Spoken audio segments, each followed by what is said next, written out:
Guys जो बंदे कहते हैं ना कि बाइक चलाना बड़ा आसान बात है, भाई देख लो बाइक के लिए क्या क्या करना पड़ता है, ये ख़राब है इसको। तो hello guys, welcome to back my YouTube channel. तो कैसी है मेरी यूट्यूब फैमिली, आई होप कि आप सब लोग अच्छे होंगे, अच्छे होने चाहिए। भाई आज का जो व्लॉग स्टार्ट हो रहा है भाई हो रहा है हमारी बाइक से। तो बाइक को मैंने कोल स्टार्ट कर दिया है, तो आप इसकी आवाज़ सुन सकते हो, कैसी आवाज़ है, आवाज़ चेक करो। एक्चुअली इसके जो बुश होते हैं ना वो बुश ख़राब हो गया और पीछे वाला वायरिंग ख़राब हो गया है एक बाइक का। और भाई इसकी जो सेल्फ में प्रॉब्लम है, तो मैंने आपको आवाज़ पहले आवाज़ सुनो सेल्फ की कैसी आवाज़ है, तो फिर मैं आपको दिखाता हूँ आगे। तो चलते हैं सीधा शॉप पे। तो भाई और आज संडे वाला दिन है, तो मिलते हैं आगे। तो गाइस मैं आपको एक आवाज़ सुनाता हूँ यार, पता नहीं क्या प्रॉब्लम होगी यार, मैं इतनी बार बाइक ठीक करवाता हूँ क्या बार बार ख़राब हो जाती है। भाई सुनना गाइस, आवाज़ सुनना यार, ये देखो कैसी आवाज़,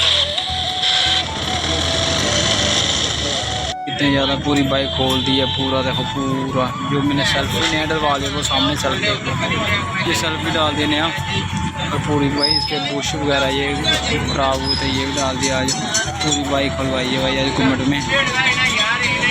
तो भाई अभी काम करवाते हैं इसका, भाई इसका फॉल्ट हो गया, सेल्फ नया डाला है।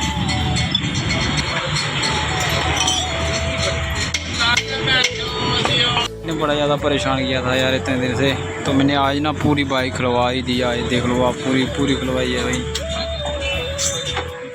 भाई देखो भैया कितना बड़ा थोड़ा लेके आए हैं भाई। ऐसे जो बंदे कहते हैं ना कि बाइक चलाना बड़ा आसान बात है, भाई देख लो बाइक के लिए क्या क्या करना पड़ता है, ये ख़राब है। इसको सही करवाने के लिए कितना पैदल जाना पड़ रहा है भाई, ये देख लो। और मैं घूमट में आया यार बाइक का काम करवाने, तो इसलिए ये स्लीव है ना ये ख़राब है इसकी। तो अभी देख लो कितना पैदल नीचे जाना पड़ रहा है भाई। मिस्त्री ने बोल दिया कि जाओ नीचे, उधर जाके रिपेयर करवा के आओ उसको। वैसे इतनी ज़्यादा धूप है, इतनी ज़्यादा गर्मी है यार, मैं पैदल क्या करवाना पड़ता। तो फाइनली गाइस हमने सारा काम करवा लिया है, तो अभी बाइक लेके जा रहे हैं घर। तो गाइस अगर मेरा ब्लॉग अच्छा लगा हो तो ब्लॉग को लाइक शेयर कर देना दबा के भाई। ये छोटा सा ब्लॉग था भाई, वीडियो को लाइक शेयर कर देना दबा के भाई। तो मिलते हैं नेक्स्ट वीडियो में, तब बाय बाय टाटा।